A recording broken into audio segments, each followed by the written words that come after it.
Oke, selamat pagi. Selamat bertemu kembali. Ada yang nggak tidur tadi malam? Nggak ada. Ada pendukung Kroasia di sini? Ada? Oh, nggak ada. Argentina. Oke. Ya, kita berdoa semoga nanti malam pertandingan selalu luar biasa bisa kita nikmati ya. Ya kan?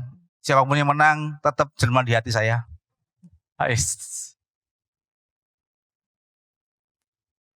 Oke, ya tadi kalau kita lihat bola itu nggak ada habisnya ya. Selalu menarik bagi kita semua, bahkan juga mungkin kita nggak tidur gara-gara bola. Pagi ini izinkan saya untuk menyaringkan dengan tema yang masih sama dengan minggu lalu, dan bersyukur kita bisa memasuki bulan terakhir di tahun 2022. Saya percaya banyak hal yang sudah kita alami selama sekian bulan, ya, dari tahun 2000, dari awal Januari sampai dengan saat ini.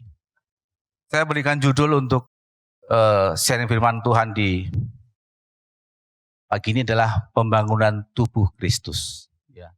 Tadi pagi kalau Bapak Ibu mendengarkan siaran live dari ibadah pertama, Ibu Febe cukup gamblang menjelaskan mengenai tubuh Kristus. Ya. Tubuh berarti satuan yang terdiri dari banyak anggota. Ya. Itu dikatakan tubuh karena anggota ini saling ada kesatuan di situ, saling sinergi di situ. Ya, dan Tuhan sebagai kepalanya. Tuhanlah tujuan kita, hidup kita, untuk apa dapat kita kembangkan potensi maupun hal lain yang Tuhan beri kepada kita semua untuk kita arahkan semuanya kepada kepalanya. Ya, tema di bulan ini adalah memuliakan Sang Raja melalui gerejanya. Ya, kalau kita bicara memuliakan, itu mungkin dari sejak Oktober, November, bahkan sampai saat ini pun kita juga masih ada kata-kata memuliakan. Ya, karena memang dalam bantu next. Di dalam Yesaya 43 ayat 7 dikatakan, semua orang yang disebutkan dengan namaku, yang kuciptakan untuk kemuliaanku, dan yang kubentuk dan yang juga kujadikan. Jadi dari sejak awal, ya, manusia diadakan oleh Tuhan. Itu untuk apa? Untuk kemuliaan bagi namanya. Jadi memuliakan Tuhan itu suatu perintah bagi kita ciptaannya. Ya. Manusia adalah ciptaan Tuhan tertinggi. Tidak ada makhluk lain selain manusia yang paling tinggi. Dan Tuhan mau kita memuliakan Sang Pencipta bagi kita. Amin. Ya. Kita ini diciptakan segambar dan serupa dengan Tuhan. Artinya kita adalah ciptaan yang paling mulia. Makanya sudah sewajarnya atau suatu hal yang logis kalau kita juga memuliakan Sang Pencipta. Ya. Karena itulah kita diciptakan. Ya, untuk kesukaan bagi Sang Pencipta. Untuk kegambaran bagi Sang Pencipta. Tugas kita adalah tunjukkan permainan yang luar biasa dalam kehidupan ini bagi Sang Pencipta. Sehingga Sang Pencipta bisa menikmati apa yang kita tampilkan dalam kehidupan ini. Amin. Ya. Kalau kita sebagai penggemar bola bisa menikmati permainan yang baik, karena apa? Karena yang main juga ikuti perintah sang pelatihnya. Amin. Kalau pelatihnya itu ngomong begini ya, latihan lain, main lain, kira-kira enak nggak dilihat? Nggak enak. Demikian juga Tuhan. Dia mau apa yang kita lakukan itu seturut dengan perintahnya. Ya, sehingga namanya dipermuliakan, namanya disenangkan. Ya, melalui apa? Melalui kita yang kita tampilkan dalam kehidupan ini. Amin. Karena tidak semua orang itu baca Alkitab. Amin. Tidak semua orang itu mengerti Alkitab. Bukan di sini, di luar ya. Di luar, saya nggak bicara di sini. Tetapi semua orang bisa melihat apa yang kita lakukan. Melalui apa? Melalui kehidupan kita. Itulah permainan yang bisa kita tampilkan untuk memuliakan nama Tuhan. Tuhan mau kita bisa menampilkan Ya, setiap apa yang kita terima dari Tuhan dengan baik, itu memuliakan nama Tuhan. Di tengah-tengah angkatan bengkok seperti ini, apakah kita masih tetap pegang perintah Tuhan, atau kita bicara yang tempat yang lain? Hal yang kita lakukan.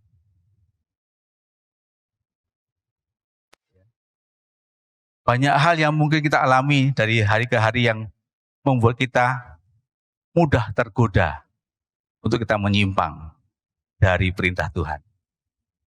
Manusia tidak rentan dengan godaan. Manusia rentan dengan godaan. Tidak tahan banting.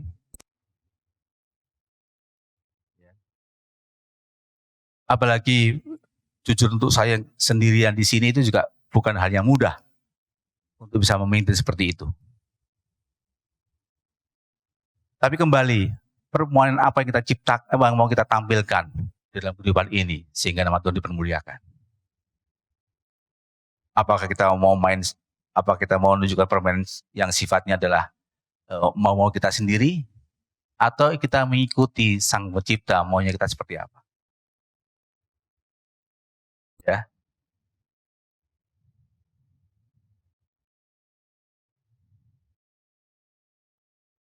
Roma 3 ayat 23 dikatakan, karena semua orang telah berbuat dosa dan kehilangan kemuliaan Allah.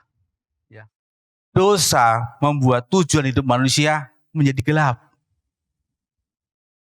Dosa membuat kita kehilangan kemuliaan Tuhan.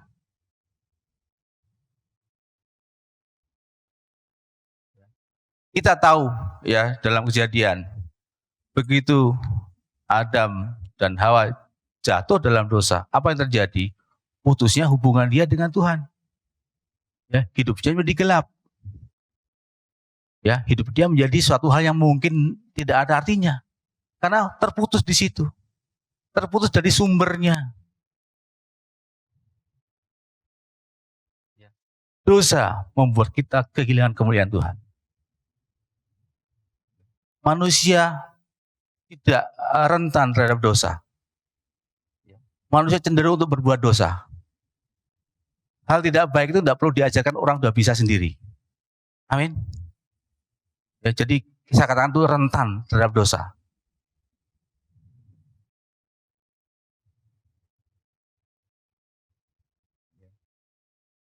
Iblis tahu kalau manusia ini biarkan ataupun manusia itu bisa mengikuti apa yang Tuhan mau, maka semua orang pasti akan jadi yang baik. Makanya dia ciptakan namanya dosa itu. Untuk apa? Untuk bisa menghambat. Ya. Karena dia iblis sifatnya adalah ingin menarik massa, ingin mencari pengikut. Karena dia merasa aku juga punya pengikut, aku juga seperti Tuhan. Makanya hati-hati bagi kita semua bahwa kita ini manusia yang rentan, tidak tahan godaan. Kita perlu terus terhubung dengan sumbernya. Ya, dosa ingin menghambat sumber itu, dia memutus sumber itu. Jika kita susah untuk kita bisa memuliakan nama Tuhan. Kita hidup dalam kegelapan. Ya, namanya gelap, susah kita mau kemana-mana. Kita tidak tahu arah tujuan kita seperti apa. Kita merasa seolah-olah itu hanya hal yang sia-sia yang kita lakukan.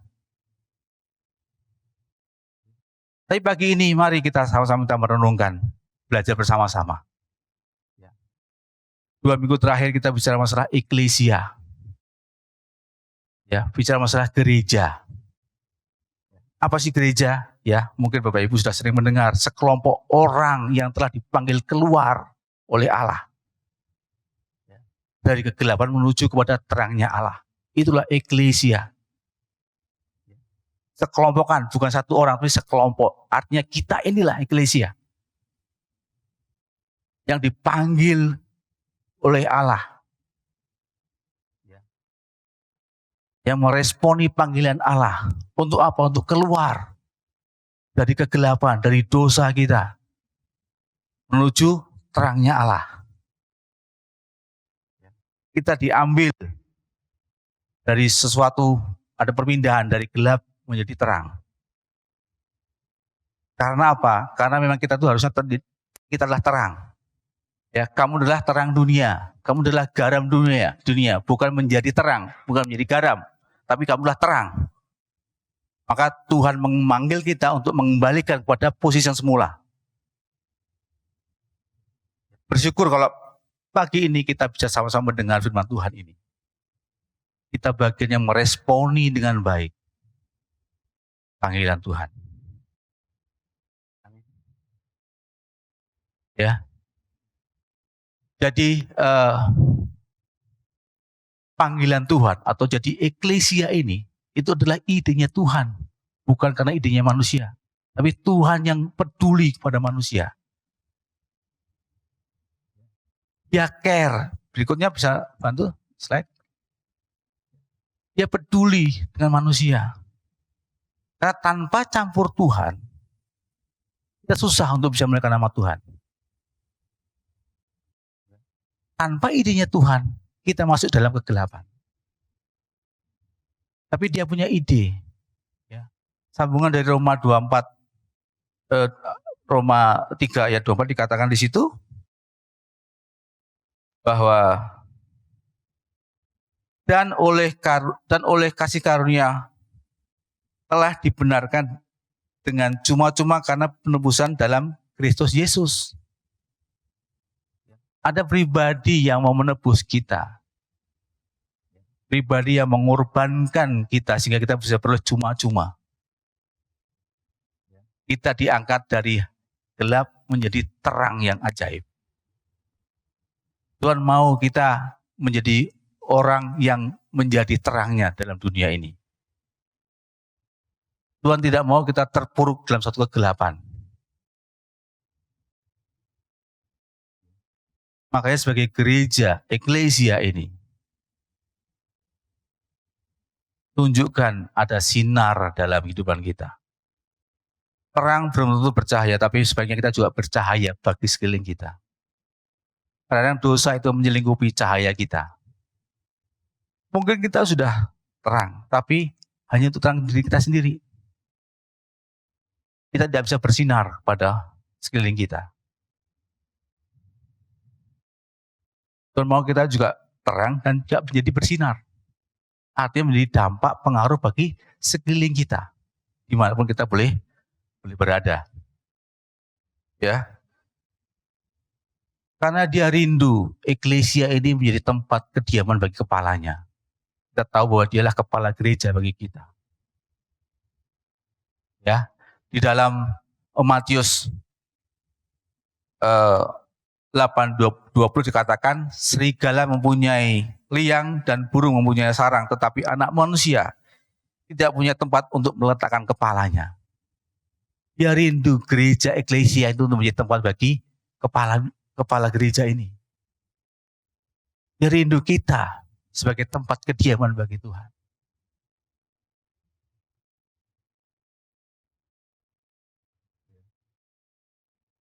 Banyak kita temui kadang-kadang, tadi mungkin bagus sekali Ibu Bebo mengatakan, kadang-kadang kaki bisa berfungsi sebagai mata. Ya kan? Mata bisa berfungsi sebagai tangan. Kalau kita analogikan dengan tubuh ini ya. Dia lupa bahwa yang menggerakkan adalah kepala. Dia lupa ada kepala yang bisa bergerak, yang bisa mengatur semuanya adalah kepala. Bukan tangan, bukan kaki, bukan mata. Itu bagian anggota tubuh, iya. Tapi dia bukan kepala. Kadang-kadang kita lupa bahwa tubuh ini bukan semua dari kepala. Mari kita semua sebagai eklesianya Tuhan, letakkan kepala itu sesuai dengan fungsinya. Ada hal yang mungkin bukan bagian dari kita. Kadang-kadang kita memaksa kita punya kehendak.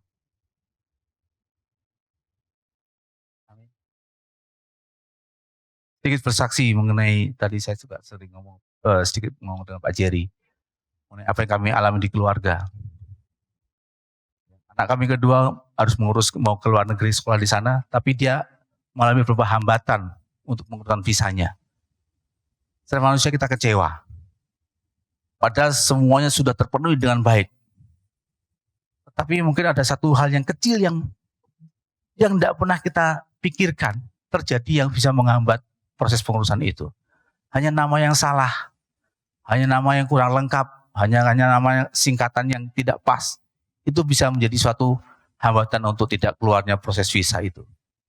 4 kali hal itu kami alami.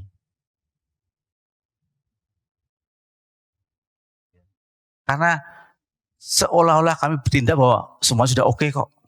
Pasti semuanya cool kok, semuanya beres. Kami bersandar pada kekuatan kami sendiri. Secara administrasi terpenuhi, semuanya terpenuhi. Bahkan juga setelah nilai pun juga masuk. Tapi kami lupa bahwa ada kepala yang mengatur semuanya. Waktu adalah miliknya Tuhan. Amin. Kesempatan adalah miliknya Tuhan. Yang bisa kita lakukan adalah persiapan diri dengan baik. Atur waktu kita dengan baik, jadi tidak ada kesia-siaan di situ.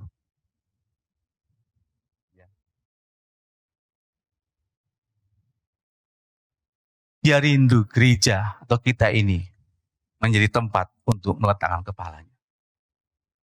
Dia rindu kita ini sebagai tubuh Kristus. Punya kepalanya adalah Dia. Yang mengatur, yang mengarahkan. Sehingga hidup kita tertuju kepada rencananya. Hidup kita tidak menuju kepada kebinasaan. Amin. Pembangunan tubuh Kristus itulah merupakan kehendak Allah yang sampai saat ini masih terus dikerjakan. Setiap hari kita diatur, setiap hari kita diproses. Itulah suatu untuk proses pembentukan dari tubuhnya Kristus.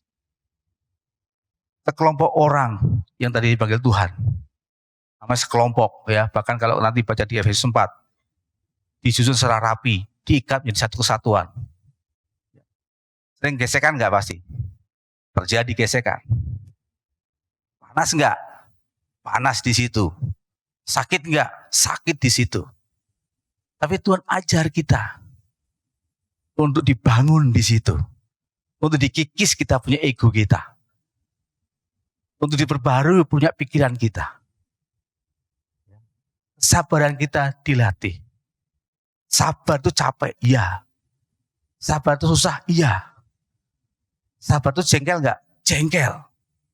Tapi sabar itu indah kan? Kapan indahnya? Ya sabar. Iya kan? Itu begitu. Ya, diproses terus hari ke hari.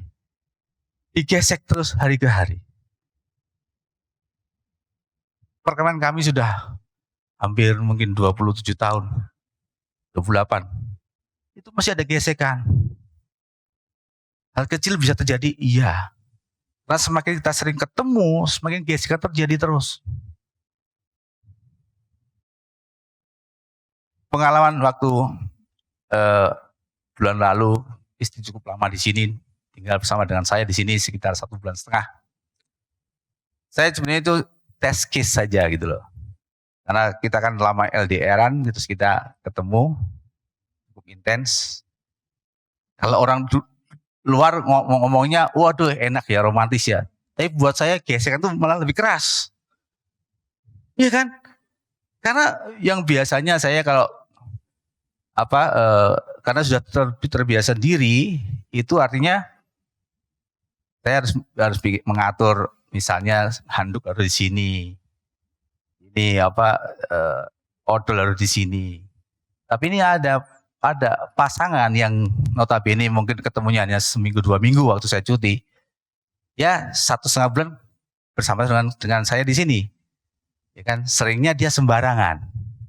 Bikin masalah. Ya kan, belum lagi nanti makan. Ya kan, kalau dia harus diatur kan, makan harus ini nggak boleh macam-macam.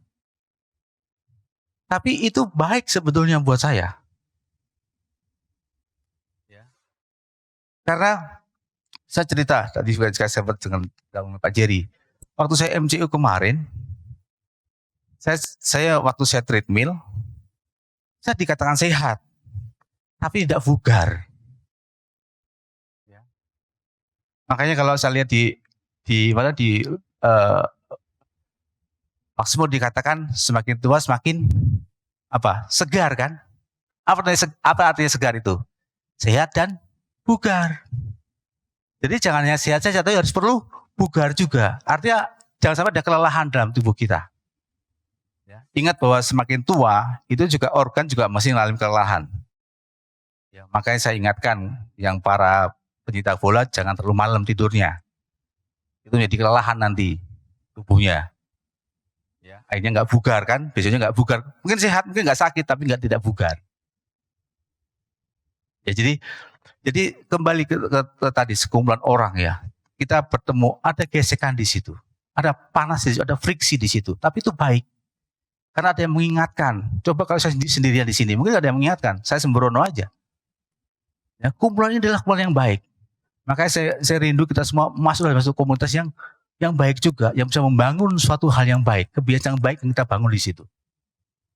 Karena kalau kita terbiasa dengan hal yang baik, ya, kebiasaan yang baik kita bangun terus, akhirnya menjadi suatu budaya. Nah, kalau udah budaya ini bisa mempengaruhi suatu daerah. Amin. Jadi teruslah kita mau dibangun Tuhan melalui tubuh ini. Sebagai tubuhnya Kristus kita mau dibangun, diperbarui. Dan itu akan terus berlangsung sampai kesudahan nantinya. Amin. Pagi ini saya hanya menyampaikan dua hal yang mungkin Bapak Ibu sudah biasa didengar ya mengenai ayat ini ya. Gimana Tuhan membangun tubuh ini sesuai dengan rencana kehendaknya. Yang pertama adalah the great commandment atau perintah agung. Ya, perintah agung ya Matius 22, 36 sampai 40. Dikatakan di situ, boleh dibantu ya. Guru, hukum manakah yang terutama dalam hukum Taurat? Jawab Yesus kepadanya, kasihlah Tuhan Allahmu dengan segenap hatimu, dan dengan segenap jiwamu, dan dengan segenap akal budimu. Itulah hukum yang terutama dan yang pertama. Terutama dan pertama. Dan hukum yang kedua yang sama dengan itu, ialah kasihlah sesama manusia seperti dirimu sendiri. Pada kedua hukum itulah tergantung seluruh hukum Taurat dan kitab para nabi. Artinya, kedua hukum itu saling berhubungan. Tidak bisa berdiri sendiri. Ya, ada vertikal, ada yang horizontal. Kalau kita bicara vertikal dan horizontal, itu bicara apa? Salib. Ya, ini bicara masalah salib. Ada hubungan dengan Tuhan dan hubungan dengan sesama. Dan ini dikatakan di situ. Dan hukum yang kedua yang sama dengan itu. Artinya dia punya bobot yang sama. Tidak bisa dipisahkan. Seringkali yang terjadi, ya. Seringkali terjadi tadi seperti ilustrasi seperti yang peristiwa yang saya alami tadi. Kita mengatakan yang penting hubungan saya dengan Tuhan sudah beres. Saya tidak mengganggu orang lain. Saya tidak berbuat dosa. Ya. Saya kan Tuhan tahu hati saya. Ya. Saya nggak peduli dengan orang lain mau ngomong apa, tapi Tuhan tahu hati saya. Tuhan tahu apa yang dalam hati saya ini seperti apa. Masalahnya orang lain bukan Tuhan. Dia nggak tahu apa yang dia rasakan, apa yang kita pikirkan. Kalau kita hanya dengan itu saja kita lakukan, apa artinya kalau kita kurangi yang dengan sama ini? Ini apa ini? Huruf apa ini? I. Semuanya hanya me, myself, and I. Egonya kita yang muncul di situ. Kita tidak peduli orang lain mau ngapain. Orang lain mau susah kah? Yang penting saya nggak ganggu mereka. Yang penting saya nggak merugikan mereka. Tujuannya ke diri kita sendiri. Aku menyembah Tuhan, aku ikut perpuluhan, semua yang dilakukan iya. Tapi dia nggak peduli dengan sesama dia.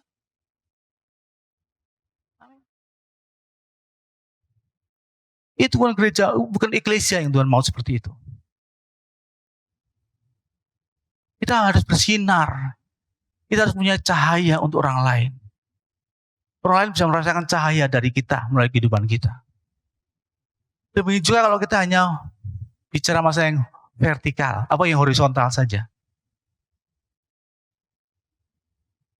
Kita semuanya manusia, kita berusaha untuk baik dengan orang lain. Ingat, manusia juga banyak kekurangannya. Makanya disebut minus kan. Kalau kita gini kan minus nih. Ada ruang kosong yang tidak bisa diisi oleh manusia.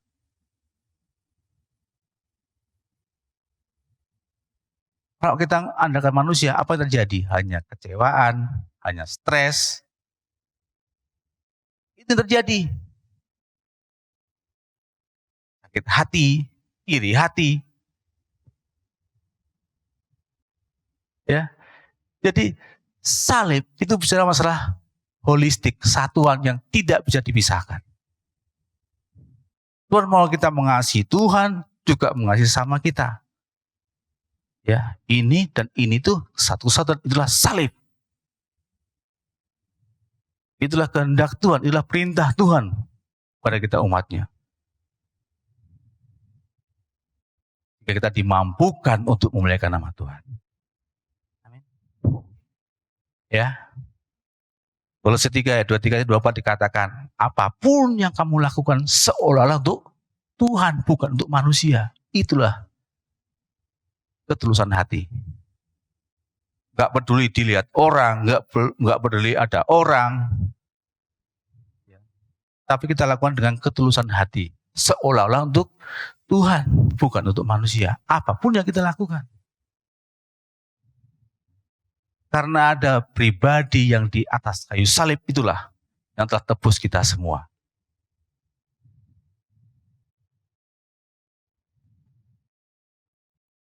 Amin. Yang kedua adalah amanat agung.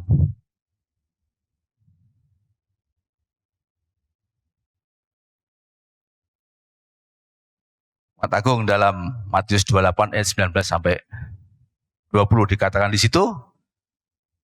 Dapat to next.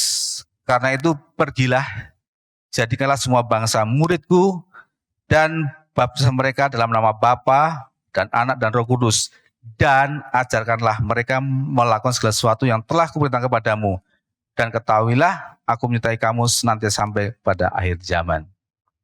Ya, saya garis bawahi ada yang saya garis bawahi di sini adalah dan ajarlah mereka melakukan. Ajarlah mereka melakukan, bukan ajarlah mereka mengerti ataupun menghafal isi Alkitab, tapi melakukan. Apa artinya?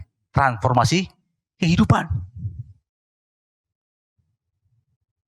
Ya, tujuan akhir dari proses mengajar adalah transformasi kehidupan, bukan transformasi teknologi. Enggak, hidup kita loh. Harus bisa kita transformasikan kepada sekeliling kita. Itulah amanat agung. Ajarkan mereka melakukan. Bukan ajarkan mereka mengerti atau menghafal. Tapi melakukan segala sesuatu yang telah kuperintahkan kepadamu. Transformasi kehidupan. Saya katakan bahwa kita inilah surat terbuka dalam Kristus. Artinya apa yang kita lakukan itu harus mencerminkan siapa yang kita imani, siapa yang kita percaya. Ajar mereka untuk itu. Melalui sikap kita, melalui teladan kita. Perasaan kita, pikiran kita harus tertuang dari apa yang kita lakukan.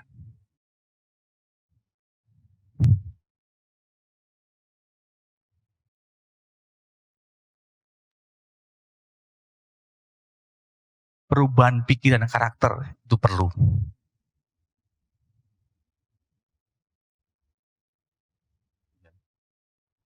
Jadi, kalau kita saat ini mungkin kita salah atau mungkin segeralah berubah. Jangan keraskan hati kita untuk kita menerima teguran, menerima mungkin ajaran. Tapi berikan hati kita yang bisa diubah, yang menerima pengajaran dengan baik. Sehingga dari situ tercermin ya melalui kehidupan kita. Perjumpaan dengan Tuhan, mengalami Tuhan, itu pasti akan merubah pola pikir kita, merubah cara pandang kita, merubah perjalanan kita.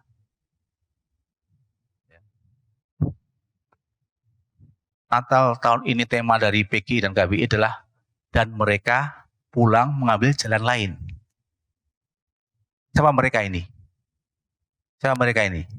Orang Majus. Kenapa dia mengambil jalan lain? Setelah dia berjumpa dengan Yesus, amin. Dia pola pikirnya berubah. Dia tidak mengambil jalan yang lama lagi. Pada waktu itu dia waktu ketemu Herodes, kamu nanti beritahu ya, di mana dia ya tempatnya ya. Dia nggak mau, dia pola pikirnya berubah waktu dia mengalami perjumpaan dengan Tuhan. Tema ini adalah tema dari KWI dan PGI secara nasional. Dan mereka pulang melalui jalan lain. Ya, itulah yang Tuhan mau dalam kehidupan kita. Ketika kita mulai perjumpaan atau mulai Tuhan, pola kita berubah. Berubah, ada transformasi dalam kehidupan kita. Dalam cara pikir kita, cara pandang kita. Sehingga kita tidak berdiri atau tidak kita hidup dengan pola-pola yang lama. Tapi Tuhan alihkan kita dengan pola yang baru. Dengan jalan, mencari jalan lain seperti adanya orang Majus. Kalau kita lihat, orang Majus adalah orang yang pintar, amin. Dia bukan orang sembarangan. Dia seorang ahli ilmu pengetahuan lah, termasuk juga perbintangan. Tapi dia, waktu dia mengalami perjumpaan dengan Tuhan, dia bisa rubah semuanya itu. Karena kemampuan kita terbatas. Apa kita miliki terbatas. Tapi waktu kita ketemu sumber yang terbatas, itu bisa mengubah cara pikir kita, bisa merubah hidup kita.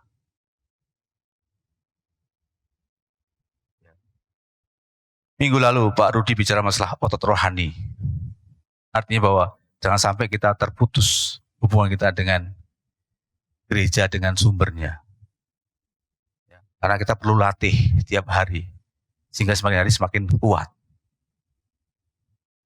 Jangan sampai kita putus hubungan kita dengan sumber yang luar biasa.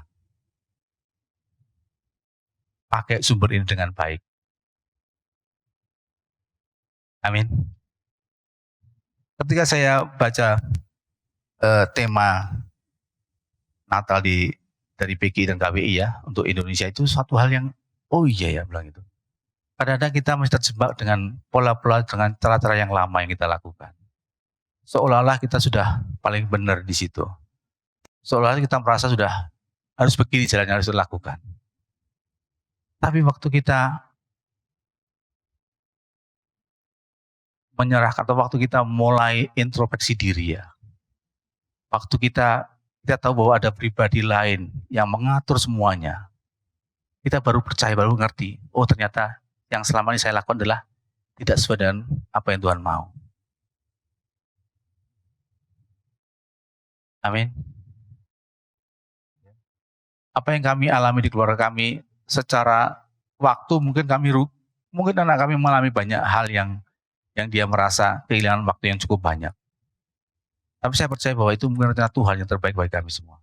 Kami diajar untuk bisa menyerahkan bahwa ada rencana Tuhan, ada kehendak Tuhan yang terbaik bagi kami semua. Memang ini belum akhir dari semuanya, karena masih banyak hal yang harus kita alami.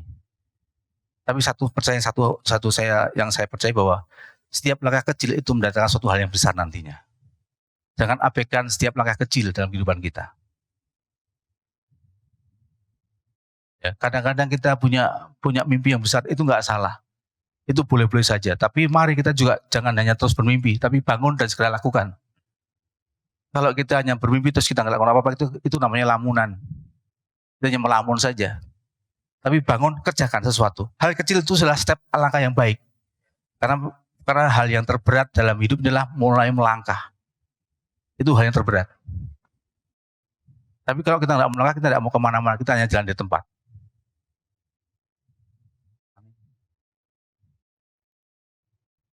Bulan ini ataupun bulan lalu, tahun ini saya masuk dalam usia pensiun secara pekerjaan. Secara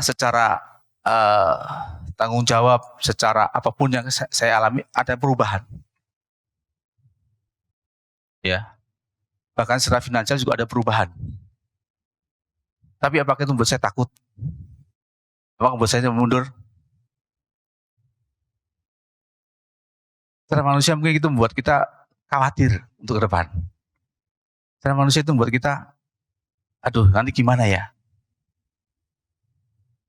Tapi kembali bahwa kita dari Tuhan sudah manggil kita keluar untuk dari kegelapan menuju terangnya Tuhan. Ini kalau kita percaya bahwa ada terang Tuhan, ada pengharapan yang luar biasa, kenapa kita mesti takut? Yang perlu kita lakukan adalah ubah pola pikir kita. Siapkan mental kita untuk menghadapi segala sesuatunya. Itu yang penting. Ada pengharapan, ada cahaya yang menjadi pengharapan buat kita semua. Hidup berjalan, iya, karena setiap hari kita harus berjalan. Kita atur dengan baik, kita restart lagi mungkin, kita reset lagi mungkin, nggak masalah. Semuanya baik bagi Tuhan. Amin. Mungkin dari saya itu saja yang bisa sampaikan untuk kita pagi ini ya. Alami Tuhan, alami perjumpaan dengan Tuhan. Sehingga pertumbuhan rohani, tubuh ini menjadi tumbuhan yang sesuai dengan Tuhan mau dalam kehidupan kita. Ya, karena pertumbuhan ini masih terus dikerjakan sampai dengan hari ini. Jangan menjadi pribadi yang selfish, yang egois, tapi pribadi yang peduli dengan orang lain. Peduli menjadi dampak, menjadi pengaruh pada orang lain. Amin, lipatan Tuhan dalam setiap apapun yang kita alami. Saya percaya bahwa Dia pasti memberikan jalan keluar terbaik bagi kita semua. Amin, karena Dia ada di pihak kita, Dia selalu menopang kita. Itu saja dari saya. Terima kasih, Tuhan Yesus memberkati.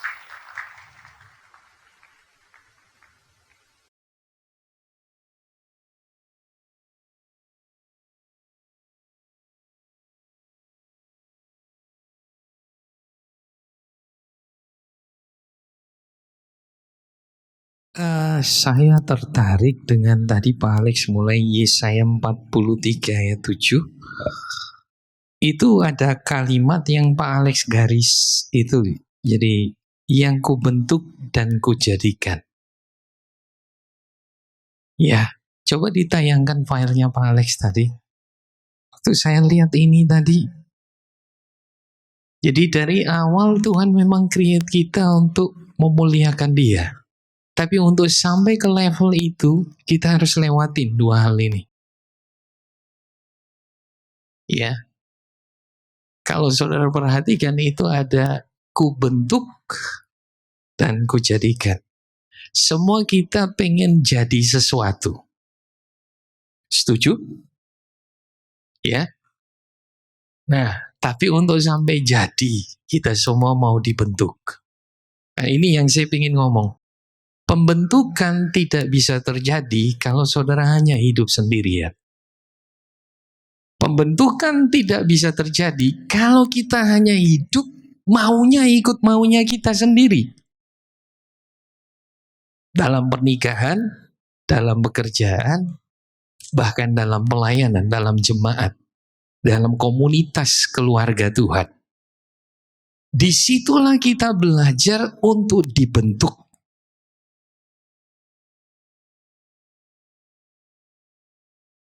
Makanya kenapa kita belajar bahwa gereja itu bicara tentang pribadi orang percaya dan gereja adalah kumpulan orang percaya. Jadi ketika kita terima Yesus sebagai Tuhan dan Juru Selamat, kita jadi gereja secara pribadi. Tetapi nggak berhenti sampai di situ. Tuhan rindu kita juga jadi gereja, kumpulan orang percaya. Dan tahukah saudara kenapa gereja dibilang adalah tubuh Kristus? Karena itulah tujuan Tuhan yang terakhir. Karena Dia datang, Dia menjemput mempelainya bukan secara personal.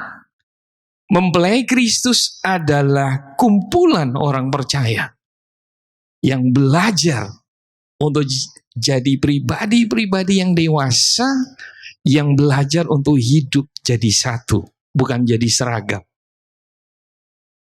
Amin. Nah, karena itu saya ingin nambahkan sedikit 1 Petrus 2 ayat 5.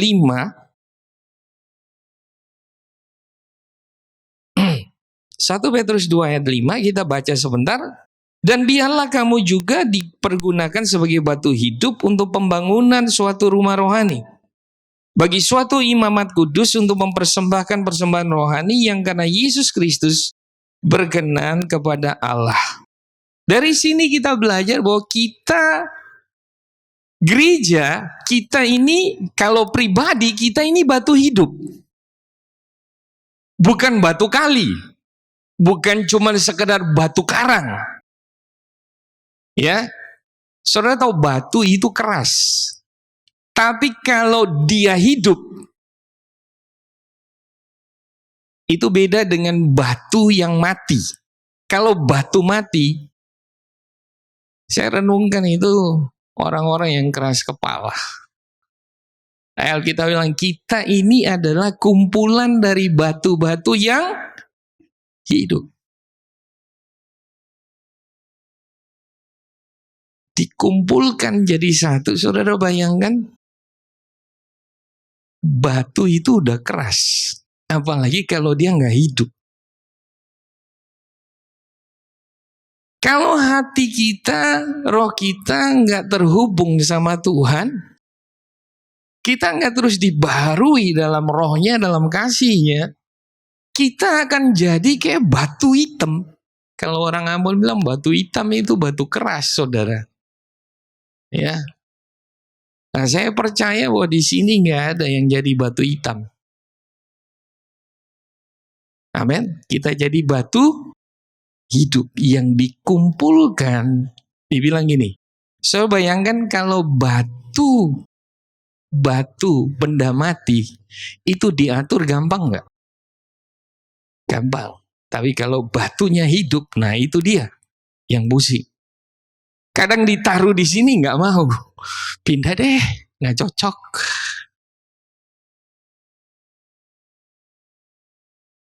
Amin. Saudara percayalah bahwa Kristus dia adalah kepala. Dia tahu gimana caranya membentuk saudara. Dalam semua situasi, dalam semua keadaan, bahkan di saat saudara berpikir, saya nggak bisa terima dengan keadaan ini. Kalau saudara ingat bahwa dia adalah kepala, dia yang ngatur seluruh tubuhnya. Percayalah dia tahu situasi seperti apa untuk membentuk saudara sampai saudara jadi sesuai apa yang dia mau. Amin. Saudara, proses pembentukan itu nggak akan terjadi kalau saudara tinggal sendiri, saudara nggak mau berhubungan dengan orang lain dalam sebuah komunitas, saudara nggak mau belajar bekerja sama, saudara cuman satu batu, nggak bisa jadi apa-apa. Makanya saudara perhatikan, kenapa kita menikah seperti Pak Alex bilang, kalau LDR gampang ketemunya seminggu 2 minggu sekali. Tapi kalau tiap hari ketemu, pembentukan itu terjadi. Setuju? Dan yang terakhir, nanti saudara pulang baca di rumah aja Matius 17 ayat 1 sampai 9. Saya ingat sekali saya dapat hal ini dari gembala senior kita yang barusan dipanggil Tuhan, Pak Abraham Muni Pelaita. Waktu beliau khotbah ayat ini, perikop ini. Dan beliau sampaikan begini, kita di bawah Tuhan naik ke gunung untuk dirubah. Ya, sama seperti Yesus ketika naik gunung, dia berubah. Tapi seringkali kita lupa turun gunung. Itu yang tadi Pak Alex bilang. Hukum yang terutama itu nggak bisa dipisah. Ada 2 bagian. Mengasihi Tuhan dan mengasihi sesama. Saudara, kita nggak naik gunung dan kita nggak peduli sama orang lain di bawah gunung.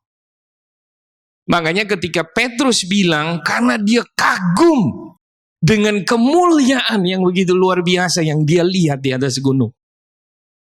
Dan dia bilang buat Tuhan Yesus, Tuhan, Boleh nggak kita bangun tenda atau kemah? Satu untuk kamu, satu untuk Musa, satu buat Elia. Artinya apa? Dia bilang gini, udah. Kita nggak butuh lagi yang lain. Kita cukup ada di hadirat Tuhan. Hari-hari ini saya makin mengerti. Semua pengalaman kita dengan Tuhan itu harta yang diberikan bukan hanya untuk mengubah kita. Semua pengalaman pribadi kita dengan Tuhan, selalu Tuhan mau kita bawa itu turun. Amin. Makanya saudara kalau baca, sekalipun Petrus ngomong begitu, Yesus tidak tertarik dengan hal itu. Dia tahu bahwa setelah dia ketemu dengan Bapa, dia diubah dalam kemuliaan Tuhan. Dia tetap harus turun.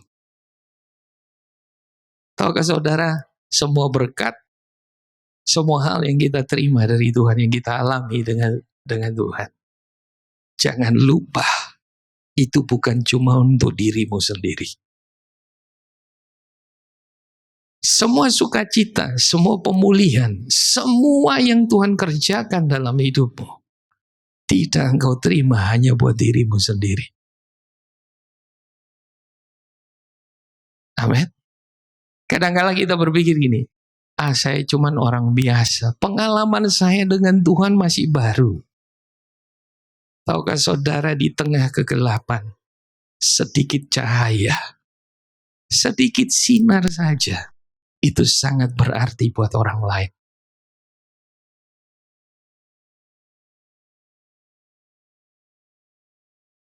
Buat orang yang lagi putus asa, gak punya harapan, yang ada dalam tekanan, depresi. Ketika saudara ada dan saudara hanya menjadi sedikit cahaya yang bisa memberikan pengharapan, kekuatan, penghiburan, damai sejahtera buat orang-orang di sekeliling saudara.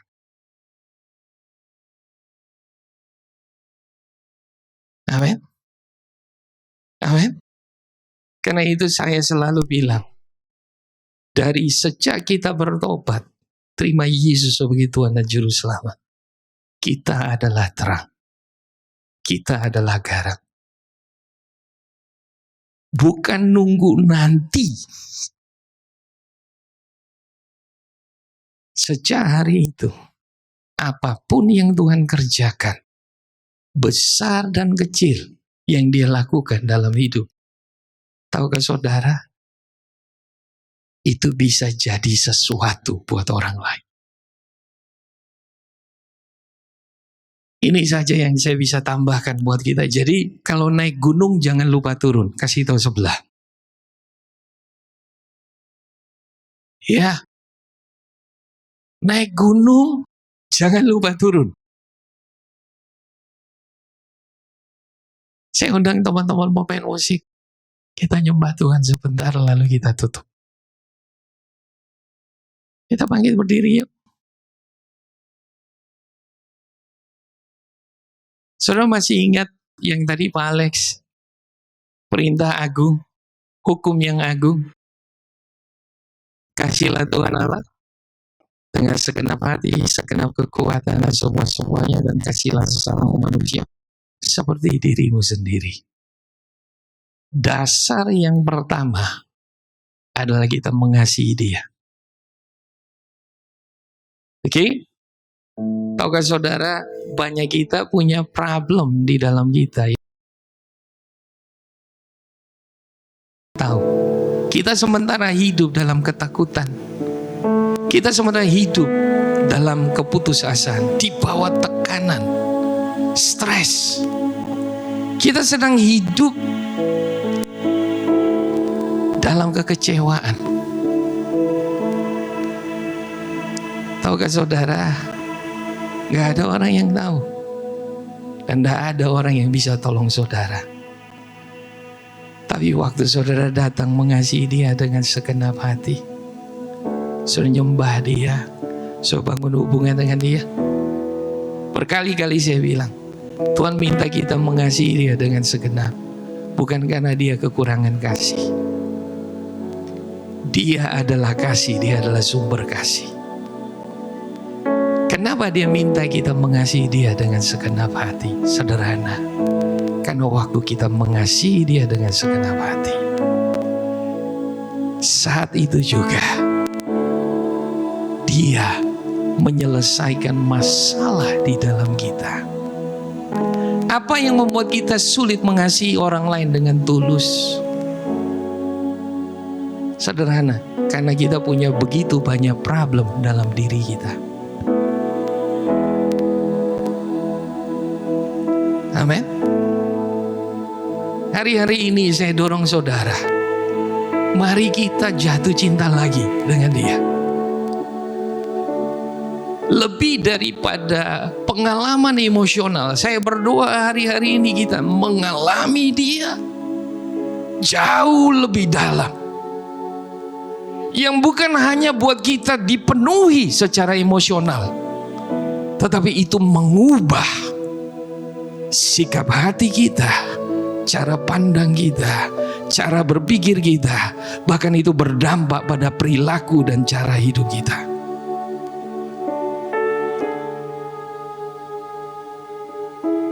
Tuhan, terima kasih buat kasih-Mu. Kita sama-sama nyanyi Jesus I'm in love with you. Nyanyi dari hatimu, kita sembah dia.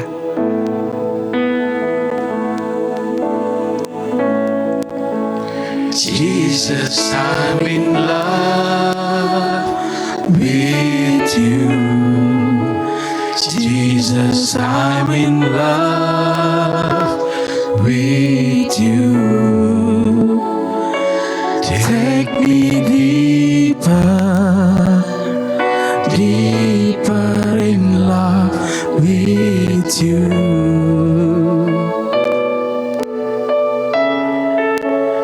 Jesus, I want more of you. Jesus, I want more of you. Draw me closer, closer to your heart.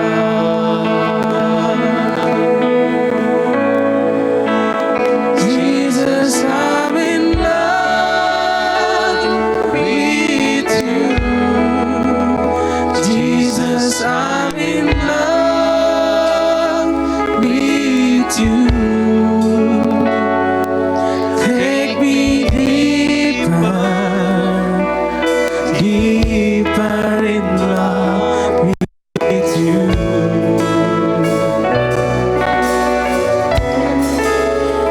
Jesus, I want more of you. Jesus, I want more of you. Draw me closer, closer to your heart. Tahukah saudara, sebelum saudara jatuh cinta dengan dia, Alkitab berkata dia lebih dulu jatuh cinta sama saudara. Bukan karena kita baik, bukan karena kita layak, bukan karena kita setia. Di atas kayu salib dia naik, dan dengan mata yang penuh kasih dia berkata, aku lakukan semua ini karena aku mengasihi kamu. Aku jatuh cinta buat kamu. Dan dia rindu memanggil kita kembali pada keintimannya.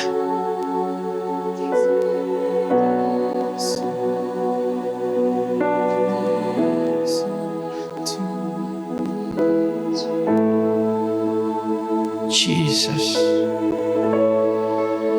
Jesus, I will love you. Jesus, I will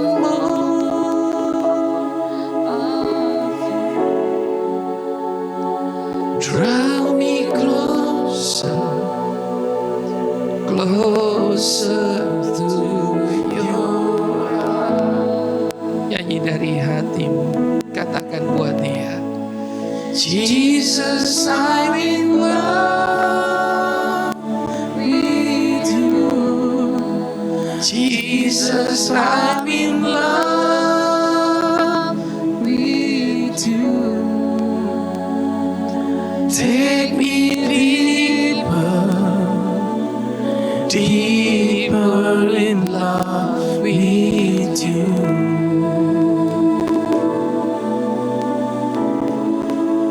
Jesus, I want more of you.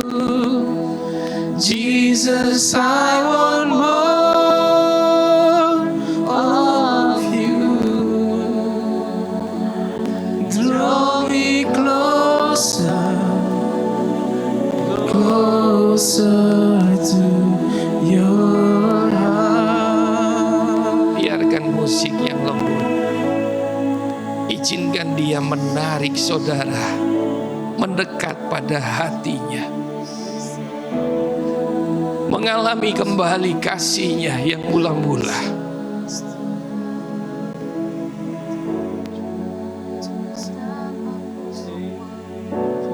Izinkan dia.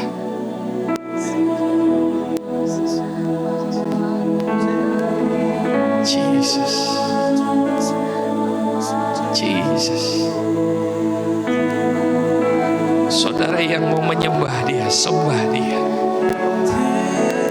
Saudara yang mau tenang dan saudara dari hati saudara berkata-kata buat dia. Silakan kita ambil waktu sebentar.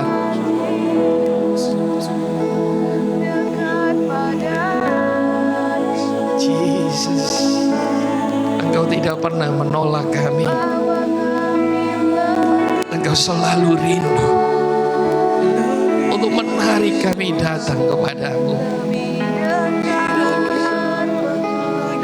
Jesus,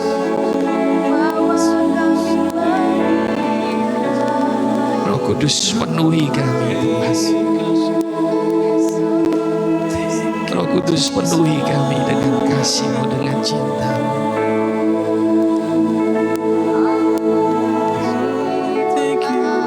Semua ketakutan akan masa depan, semua kekhawatiran,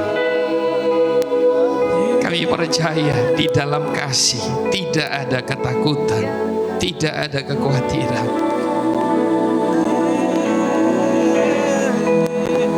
Jesus,